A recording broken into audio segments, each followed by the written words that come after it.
모두가 끝났다고 말했던 석유산업, 그곳에서 아무도 예상치 못한 거대한 기회의 문이 열리고 있습니다.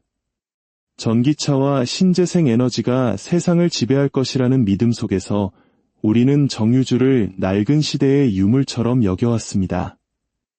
하지만 최근 주가의 움직임은 우리의 상식을 비웃기라도 하듯 기이한 흐름을 보이고 있습니다. 도대체 무엇이 변한 걸까요? 오늘 이 이야기는 여러분이 놓치고 있던 시장의 허를 찌르는 진실을 파헤칩니다. 과거의 낡은 공식, 즉 유가가 오르면 정유주도 오른다는 단순한 생각은 이제 버려야 할 때입니다. 새로운 시대의 열쇠는 유가가 아닌 바로 정제마진에 숨겨져 있기 때문입니다. 오늘 이 이야기가 여러분의 투자 여정에 새로운 빛을 비춰준다면 잠시 시간을 내어 좋아요를 눌러주시고 이 지혜를 주변에 공유해 주십시오. 선한 지식의 나눔은 분명 더 큰 축복으로 돌아올 것입니다. 이제 거대한 패러다임 전환의 서막을 함께 열어보겠습니다. 지난 5년간 세상은 에너지 전환이라는 거대한 꿈에 부풀어 있었습니다. 전기차가 내연기관차를 금세 대체하고 하늘에는 곡물로 만든 친환경 항공유가 가득하며 모든 플라스틱은 재활용될 것이라 믿었습니다. 마치 내일이면 모든 것이 바뀔 것처럼 우리는 너무나 공격적으로 미래를 예측했습니다. 하지만 현실은 달랐습니다.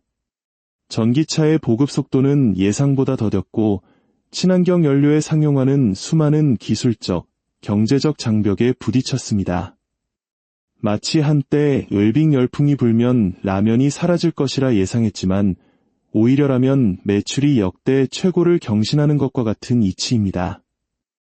세상은 이 섣부른 예측을 기반으로 지난 몇 년간 새로운 정유 설비에 대한 투자를 완전히 멈춰버렸습니다.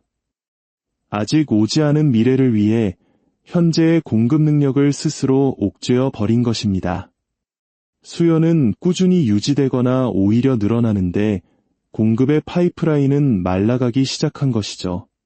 이것이 바로 현재 상황의 본질, 즉 구조적인 공급 부족의 시작이었습니다. 이 구조적 공급 부족이라는 불씨에 기름을 부은 충격적인 사건이 발생합니다. 바로 전 세계 에너지 정책의 방향을 제시하는 국제에너지기구 IEA의 입장 변화입니다. 그들은 불과 얼마 전까지 원유 수요가 2030년이면 정점을 찍고 감소할 것이라고 예측해왔습니다. 하지만 최근 그들은 이 예측을 완전히 뒤집었습니다. 원유 수요의 정점은 2030년이 아니라 2050년까지 계속 증가할 것이라는 새로운 전망을 내놓은 것입니다. 2050년까지 말입니다. 지금보다 무려 14%나 더 늘어난다는 충격적인 보고서였습니다. 이는 시장에 거대한 충격을 안겨주었습니다. 왜 갑자기 이런 전망이 나온 걸까요? 폭발적으로 증가하는 AI 데이터 센터가 막대한 전력을 필요로 하고 이를 위해 천연가스 발전이 필수적이 되었기 때문입니다. 또한 신흥국들은 여전히 경제 성장을 위해 석유 제품이 절대적으로 필요하다는 현실을 더 이상 외면할 수 없게 된 것이죠. 에너지 전환이 생각처럼 쉽지 않다는 것을, 그리고 석유의 시대가 아직 끝나지 않았다는 것을 세계 최고의 기관이 공식적으로 인정한 셈입니다. 이 거대한 변화의 중심에는 바로 세계 최강대국, 미국이 있습니다. 미국은 세일혁명 덕분에 원유 생산량은 세계 최고 수준이지만 아이러니컬하게도 그 원유를 처리할 정제 설비가 심각하게 부족한 딜레마에 빠졌습니다. 마치 쌀은 산더미처럼 쌓아놓고 밥솥이 없어 굶주리는 형국입니다. 코로나 팬데믹을 거치며 친환경 정책이 강화되자 미국의 정제 설비는 오히려 4%나 줄어들었습니다.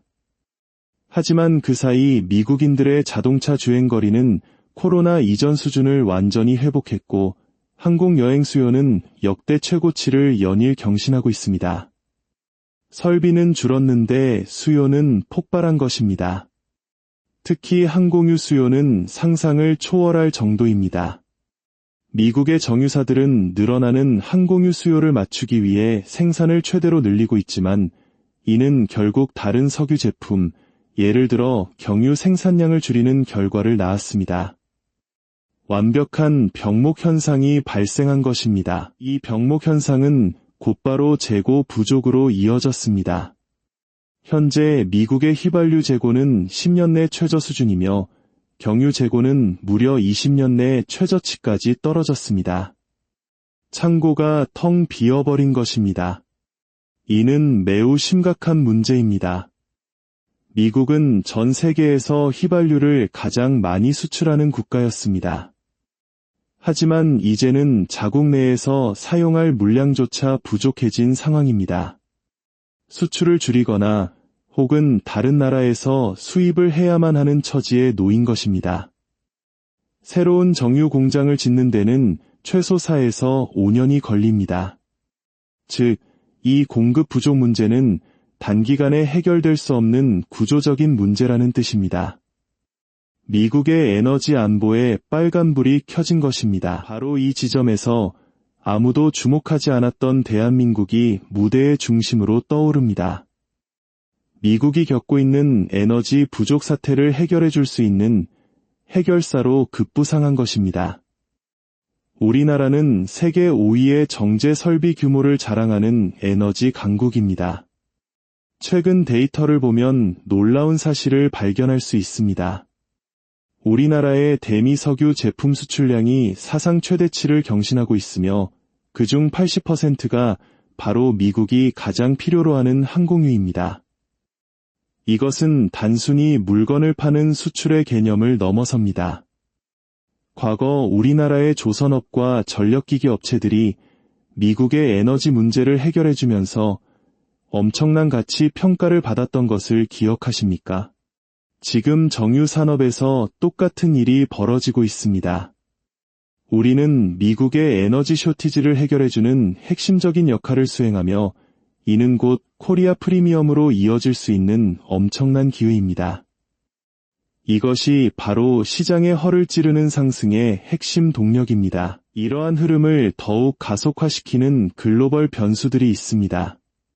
첫째, 러시아-우크라이나 전쟁입니다.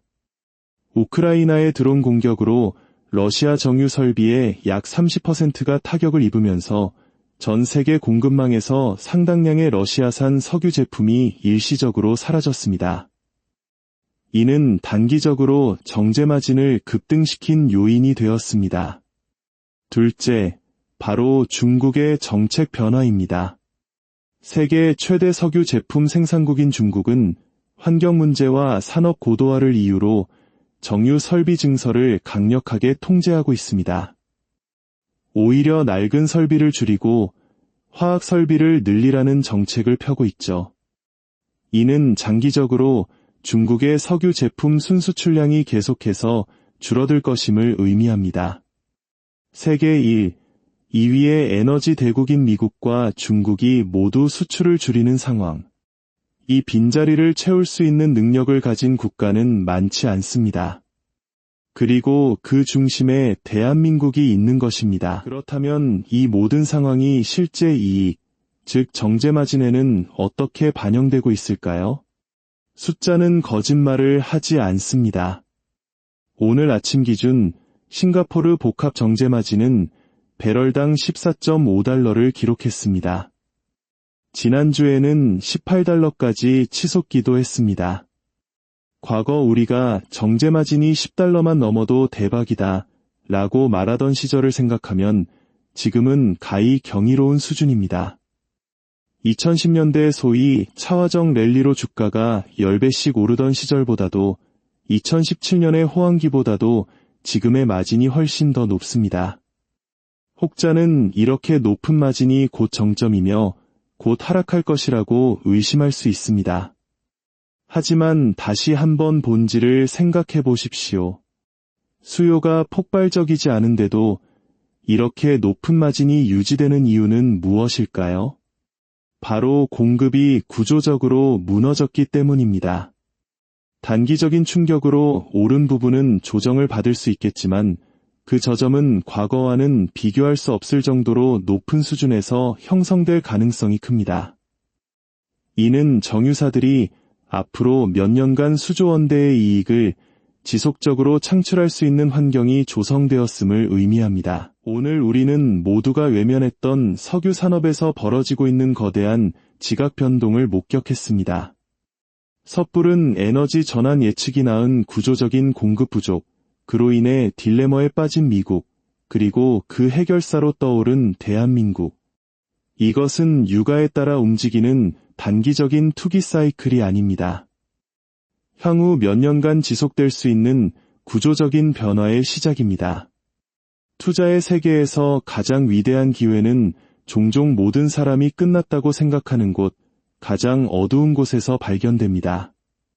시장의 편견과 상식을 넘어 데이터와 구조적인 변화 속에서 진실을 읽어내는 자만이 허를 찌르는 상승의 과실을 맛볼 수 있을 것입니다.